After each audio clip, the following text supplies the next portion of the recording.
Bonjour à vous et bienvenue dans ce 137e épisode de votre podcast Le Buller, le podcast qui va vous donner envie de lire de la bande dessinée. Tous les 15 jours, découvrez en notre compagnie 7 albums qui viennent de sortir en librairie, 7 titres de qualité que l'on vous recommande fortement et que l'on va prendre le temps de vous présenter. Dans une première partie, nous vous parlerons de notre gros coup de cœur de cette quinzaine, Les Peaslee, album que l'on doit au talentueux Jérémy Moreau et qu'édite la maison Delcourt. Mais comme de nombreux autres titres passionnants sont sortis également, dans une deuxième partie, nous reviendrons plus brièvement sur 6 autres coups de cœur sur lesquels vous pouvez vous précipiter. Ainsi, dans ce 137e épisode, il sera aussi question du premier tome de La Belle Espérance, intitulé Le Temps des Fruits Verts, série qu'édite aussi les éditions Delcourt et que l'on doit au scénario de Chantal Vandenheuvel et au dessin d'Anne Teuf. La sortie de l'album La Chambre des Merveilles, adapté d'un roman de Julien Sandrel par Philippe Pelaez qui en signe le scénario et Patricio Delpech le dessin, le tout est édité chez Grand Angle. La sortie de l'album Le Matin de Sarajevo, que l'on doit au scénario de Jean-Charles Chapuzet, au dessin de Christophe Girard et c'est édité chez Glénat dans la collection Millefeuille. La sortie du premier tome d'Hollywoodland, album édité chez Fluide Glacial que l'on doit au scénario de l'incontournable Zidrou et au dessin d'Éric Maltête. La sortie de Marilyn, dernière séance, tirée du livre de Michel Schneider, qu'adapte Louison et qu'édite Futuropolis. Et nous terminerons avec l'adaptation en bande dessinée du film Diabolomante, adaptation que l'on doit à la talentueuse Cathy Carsanti, et c'est édité chez Dargaud. Et comme le podcast Le Buller existe aussi sur les réseaux sociaux, ne manquez pas de retrouver en images ces 7 albums présentés et bien d'autres encore sur notre compte Instagram lebuller.podcast. Voilà, vous savez tout sur ce qui vous attend dans cette vingtaine de minutes que vous allez passer en notre compagnie. Il me reste à vous souhaiter une bonne écoute et je l'espère aussi de bonnes futures lectures. Dans le 137e épisode de notre podcast Le Buller, c'est encore un auteur pour lequel nous avons beaucoup d'affection, Jérémy Moreau, qui va nous intéresser aujourd'hui à l'occasion de la sortie de son nouvel album. Celui qui a déjà été récompensé en 2018 d'un Fauve d'Or au Festival d'Angoulême pour sa très belle bande dessinée La Saga de Grimm, nous revient ici avec un nouveau titre qui fait des grands espaces et des terres de légende le centre de son histoire. Autre thème de prédilection pour Jérémy Moreau, que l'on retrouvera dans le nouveau venu, le rapport de l'homme à l'animal ou encore les histoires et les légendes qui tournent autour des animaux. Ici, à la faveur d'un homme revenu à la vie sauvage, il tisse un lien profond qui existerait entre l'homme et l'animal, lui qui se réfère aux origines de toute chose où les deux ne formaient qu'un, ce qui explique le réseau que l'on est capable de tisser de l'un à l'autre. Titre énigmatique, Les Peaslee est surtout un album qui a attiré notre œil avec sa superbe couverture aux couleurs fluorescentes qui reprennent l'idée d'une aurore boréale. Le rose, le vert et le motif de la forêt sont d'ailleurs des éléments que l'on retrouve largement dans cet ouvrage qui fait quasiment 200 pages dans lequel on rentre avec une certaine gourmandise tant on aime les histoires de Jérémy Moreau. Ici, c'est d'ailleurs très loin de la forêt et de la nature que l'on découvre notre personnage principal, Nathan, qui sillonne les rues de la capitale à bord de sa belle berline qu'il a louée pour jouer les VTC. On découvre ce qui pousse Nathan à se tuer au travail au quotidien. Depuis la disparition de sa mère, le jeune homme élève seul son frère et sa sœur, bien plus jeunes que lui.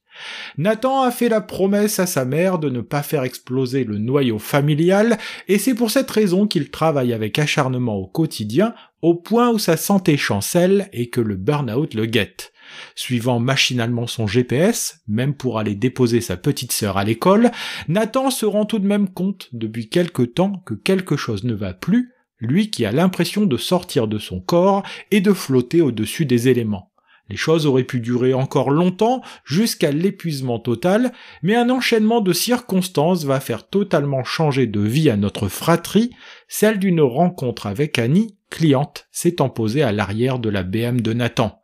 Celle-ci vit à Paris depuis une 40aine d'années, mais elle est originaire d'Alaska, coin reculé du monde dans lequel elle doit se rendre le jour même, la raison pour laquelle elle a demandé à Nathan de la déposer à l'aéroport. Mais voilà, à la suite de plusieurs circonstances qui feront que Nathan et Annie ne vont plus se quitter, cette dernière propose à la petite famille de venir vivre avec elle dans sa cabane isolée dans la forêt. Sentant bien qu'il est peut-être temps de changer de vie, voilà Nathan, sa sœur Zoé et son frère Étienne en route pour le Grand Nord, ce qui marque au passage une rupture totale avec leur vie d'avant.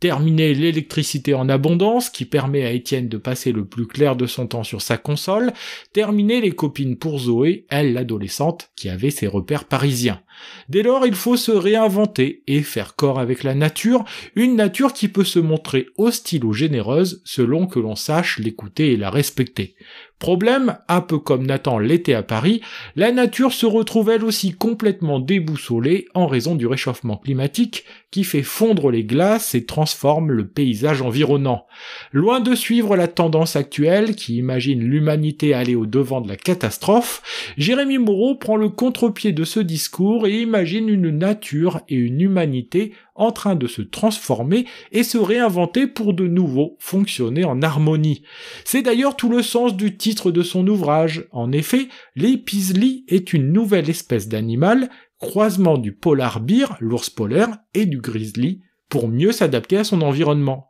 Si les thématiques très actuelles du changement climatique et de la survie de l'humanité sont donc au centre de sa réflexion, Jérémy Moreau propose un regard décalé sur celle-ci qui donne matière à réflexion au lecteur. Il allie d'ailleurs le fond et la forme avec brio, proposant un dessin aux couleurs explosives, tirant souvent sur des teintes fluorescentes qui en mettent plein les yeux tout au long de cette lecture. La jeunesse de ces personnages, en lien avec l'âge plus avancé d'Annie, est aussi l'occasion de faire un trait d'union entre toutes les générations, créant par là même un dialogue où chacun apporte son expérience ou son regard neuf à l'autre.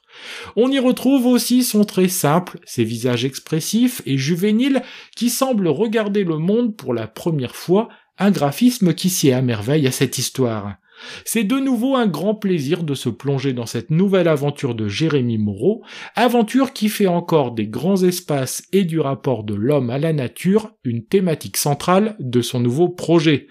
Ce sont les éditions Delcourt, dans la collection Mirage, qui éditent ce bel album que vous ne pourrez pas rater dans les rayons de votre librairie, un album passionnant que l'on vous recommande chaudement, disponible depuis le 5 octobre dernier.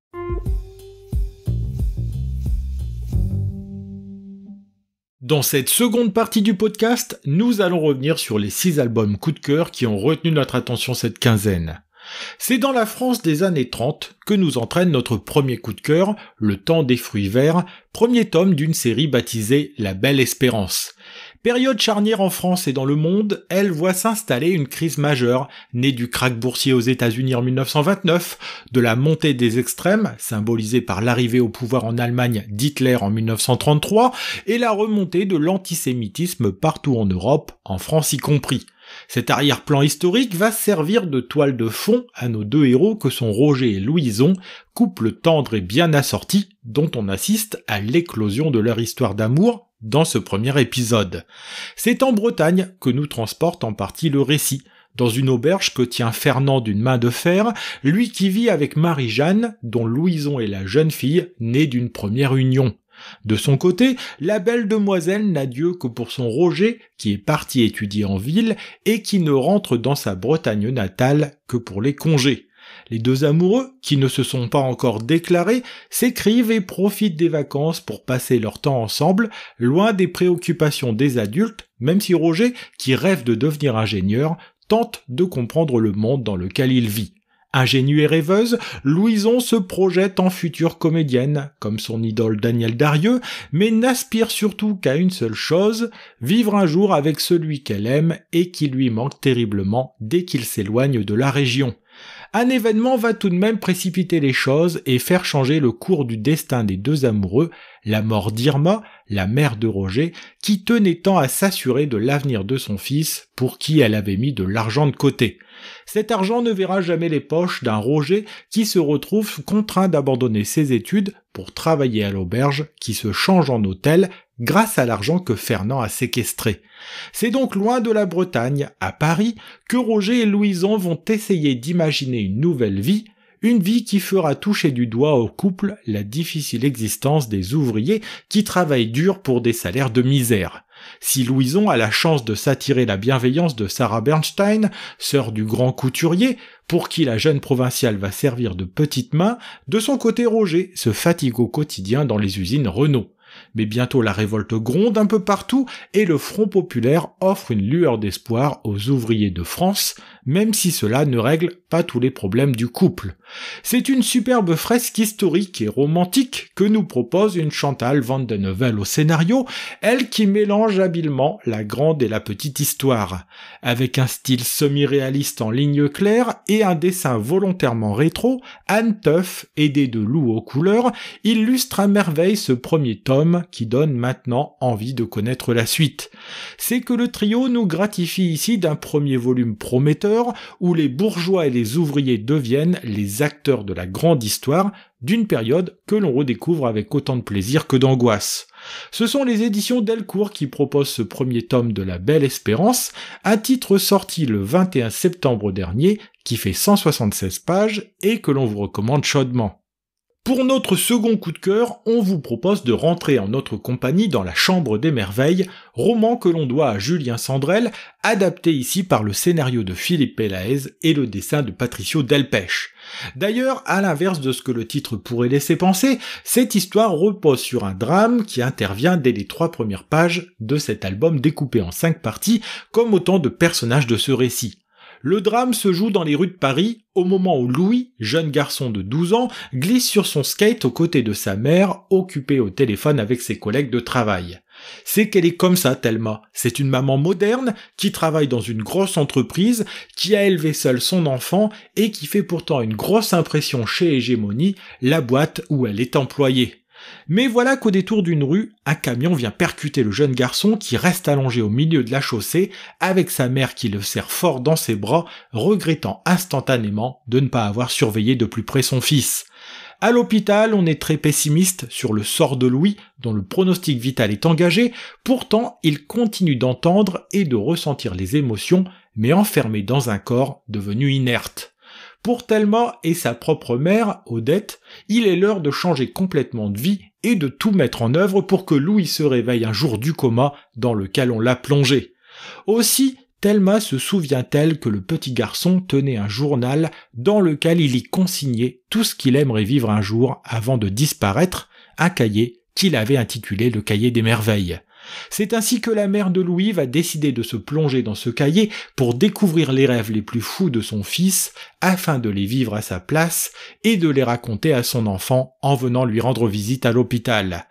Aller au Japon faire du karaoké ou acheter des cartes rares de Pokémon, chanter en duo avec Maître Gims, se mettre nu dans sa salle de classe ou encore faire un stage de football en compagnie de sa copine Dora, voilà ce qui attend la mère durant ces quelques jours. En découvrant l'univers intime de son fils, c'est aussi l'occasion pour Thelma de se redécouvrir et de se réconcilier avec elle-même en ayant le secret espoir de démarrer une nouvelle vie en compagnie d'un Louis réveillé de son coma. Album feel good, en dépit du sujet abordé, Patricio Delpech, dont le trait semi-réaliste est de toute beauté, immerge le lecteur avec des couleurs chaudes et un dessin très expressif qui est un ravissement pour les yeux. Il faut dire qu'il a entre les mains un sujet fort et un scénario bien construit, remanié ici par Philippe Pelaez pour que l'histoire rentre dans les 72 pages de cet album, un scénario que l'on a pris grand plaisir à découvrir ici. Édité chez Grand Angle et sorti le 28 septembre dernier, La Chambre des Merveilles est une bande dessinée qui fait du bien, un hymne à la vie, malgré un titre qui s'ouvre par une scène dramatique.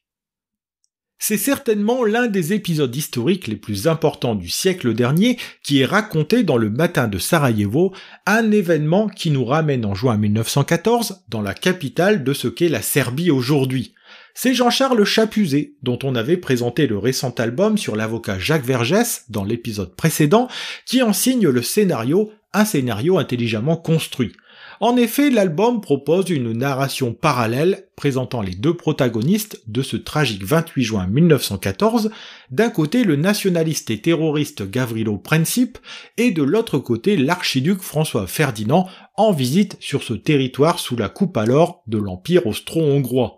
Ainsi, l'album adopte les deux points de vue et immisce le lecteur dans l'intimité du groupe La Main Noire, qui prépare l'attentat terroriste, mais nous fait découvrir dans le même temps qui était véritablement François Ferdinand, la victime malheureuse de ce jour de juin 1914.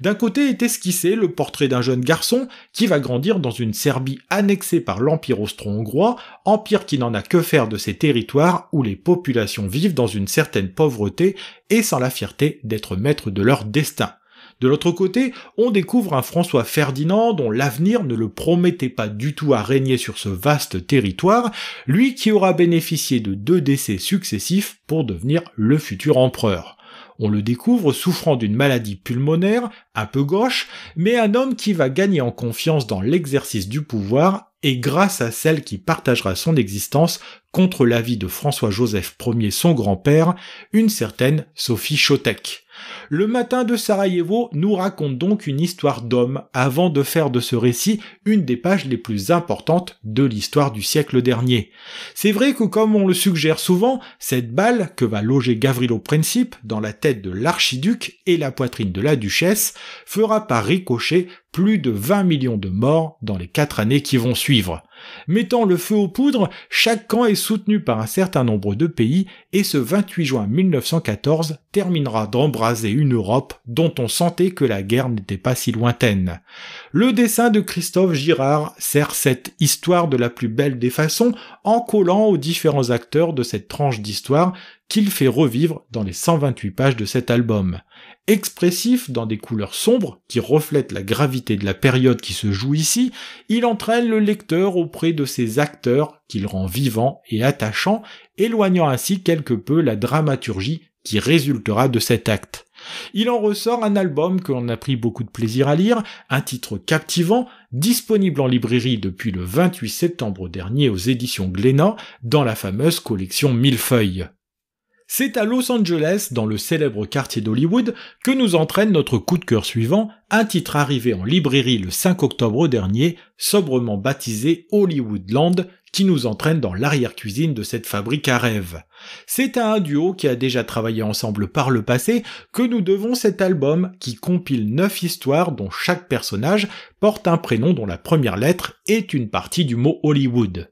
Zidrou au scénario et Éric Maltête au dessin nous proposent donc d'ausculter de plus près l'arrière-cuisine du cinéma américain en mettant en scène des personnages qui gravitent dans ce quartier célèbre dans le monde entier sans avoir jamais réussi à se faire un nom. Certains, ou plutôt certaines, ont bien essayé, comme la jolie Laurine qui arrive à Hollywood alors qu'elle n'a pas encore 16 ans et qui, telle une Peg Entwistle, fera le saut de l'ange, broyée qu'elle fut en quelques mois par la machine à rêve qui se transforme en véritable cauchemar. Puisque l'on est dans le rêve, ce sont les fameuses lettres perchées sur le mont Lit qui ont fini de mythifier ce lieu, une enseigne qui aura 100 ans l'an prochain et dont l'album rend hommage dans une première histoire en guise de prologue à cet ouvrage. On y découvre Ab, vieil ouvrier qui travaille au service de l'enseigne encore lumineuse à l'époque, mais que la ville compte bien laisser tomber à cause d'une maintenance trop coûteuse. Mélangeant la légende, ici l'invention d'un personnage,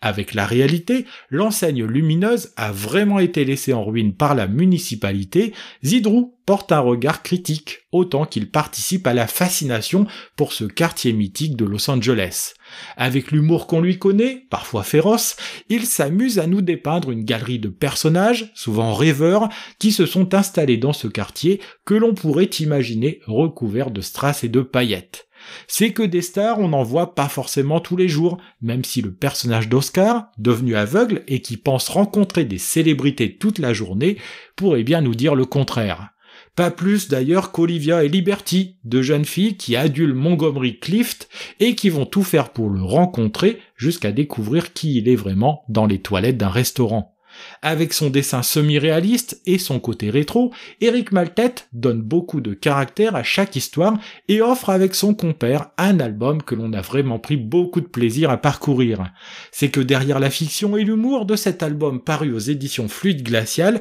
se cache une véritable réflexion sur ce qu'est Hollywood, un lieu où l'on peut tomber de haut, comme le rappelle Orson, qui vient brillamment conclure ce titre, qui fait se rencontrer les différents protagonistes. Restons à Hollywood et cette usine à rêves pour redécouvrir le mythe Marilyn Monroe à travers l'adaptation en bande dessinée de l'ouvrage de Michel Schneider, Marilyn Dernière séance, par la talentueuse Louison.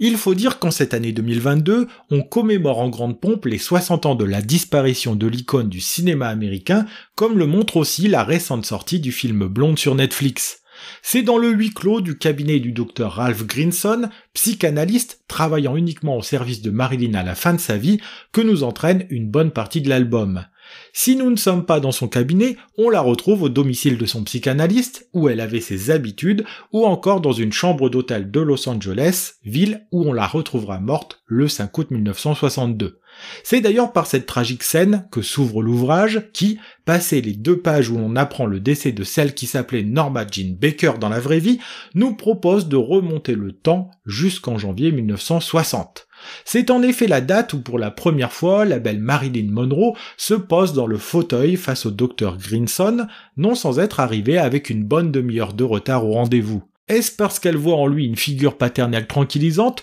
ou est-ce parce que Grinson a su la regarder autrement que ne l'ont fait les hommes et les médecins avant lui? Toujours est-il qu'une véritable relation de complicité patiente et praticien se noue dès les premières séances. Aussi, cet album nous propose-t-il de voir celle qui se cache derrière la blonde, la plus iconique d'Hollywood, dans un dessin plein de grâce, dont le bleu, le noir et le blanc parcourent les 224 pages de cet ouvrage. Alternant un cadrage serré sur le visage, les mains et les expressions de Marilyn Monroe, on y découvre cette femme enfant à la fois tellement sûre de son charme et tellement fragile devant notre regard. Adaptant avec brio le livre de Michel Schneider sorti en 2006, Louison promène notre regard de lecteur sur cette relation dont Grinson finit par se laisser envahir, une relation dont on voit les évolutions au fil du temps. Pendant que Marilyn tourne l'un de ses films les plus autobiographiques, The Misfits, on la découvre plus fragile que jamais, obligeant même John Huston à devoir mettre le tournage en pause pendant presque 2 semaines.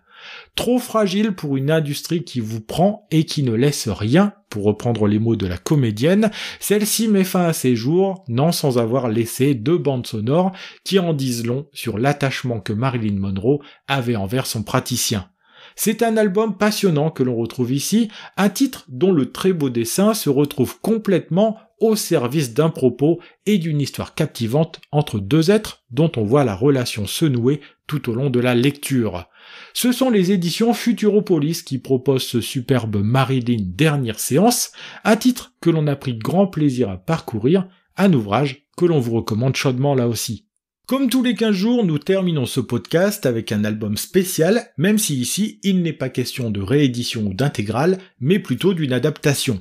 En effet, est arrivé en librairie le 30 septembre dernier, un titre qui fera remonter pas mal de souvenirs et de nostalgie chez les plus anciens, Diabolomante, le chef-d'œuvre intimiste de Diane Curis. Film en grande partie autobiographique, sorti en 1977, il y raconte l'histoire d'Anne, jeune adolescente de 13 ans qui s'ennuie au collège et qui rêve d'une vie plus passionnante. L'histoire se déroule au début des années 60, dans le collège pour jeunes filles Jules Ferry, un collège où règne la discipline, incarnée non seulement par les professeurs acariâtres, et un rien antisémite, mais aussi et surtout par mademoiselle la directrice de l'établissement. C'est donc une chronique douce amère de son quotidien que nous livre une Diane Curis qui s'est alors cachée derrière le personnage d'Anne pour raconter la façon avec laquelle elle a vécu cette période de sa vie, période à la fois où se mélange la banalité d'un quotidien qu'elle trouve ennuyeux avec des événements plus importants. Si vous avez vu le film, vous retrouverez dans le dessin de Cathy Carsanti, qui s'initie cette adaptation, certaines des scènes restées cultes, comme celle où Anne annonce à sa mère qu'elle a ses règles, ce à quoi elle se prend une claque en retour comme perpétuation d'une tradition qui donnerait bonne mine. C'est qu'en regardant cet album et en revoyant le film avec les lunettes de 2022, on y voit aussi toute la violence que pouvaient subir les filles et que l'on trouvait totalement normale à l'époque, violence venant essentiellement des garçons, voire même des hommes. Anne, de son côté, a aussi cette particularité de grandir dans une famille monoparentale, encore rare pour cette époque, puisque ses parents sont séparés et qu'elle vit avec sa mère et sa grande sœur Frédérique. Grandissant à l'ombre de cette sœur qui vit sa première histoire d'amour et qui fait des activités de grande, Anne essaye d'imiter son aînée et porte des bas ou des collants en secret quand elle en a l'occasion, va boire des diabolomantes au café ou s'intéresse à la politique. Jeunesse en bandoulière et émotion à fleur de peau, avec un trait simple, Cathy Carcenti réussit vraiment à faire revivre cette histoire touchante et intemporelle d'un film générationnel dans lequel beaucoup de jeunes filles et de femmes se sont reconnues. Si la célèbre chanson d'Yves Simon, qui accompagne le générique du film, se fait entendre à la toute fin de l'album, c'est avec plaisir que l'on s'est de nouveau laissé bercer le temps de cette lecture dans l'atmosphère de ce film si particulier. Ce sont les éditions d'Argo qui éditent ce Diabolomante, album à la couverture vermante identifiable, avec une Anne qui nous observe, elle dont la frange souligne ce joli regard et cette jeunesse éternelle.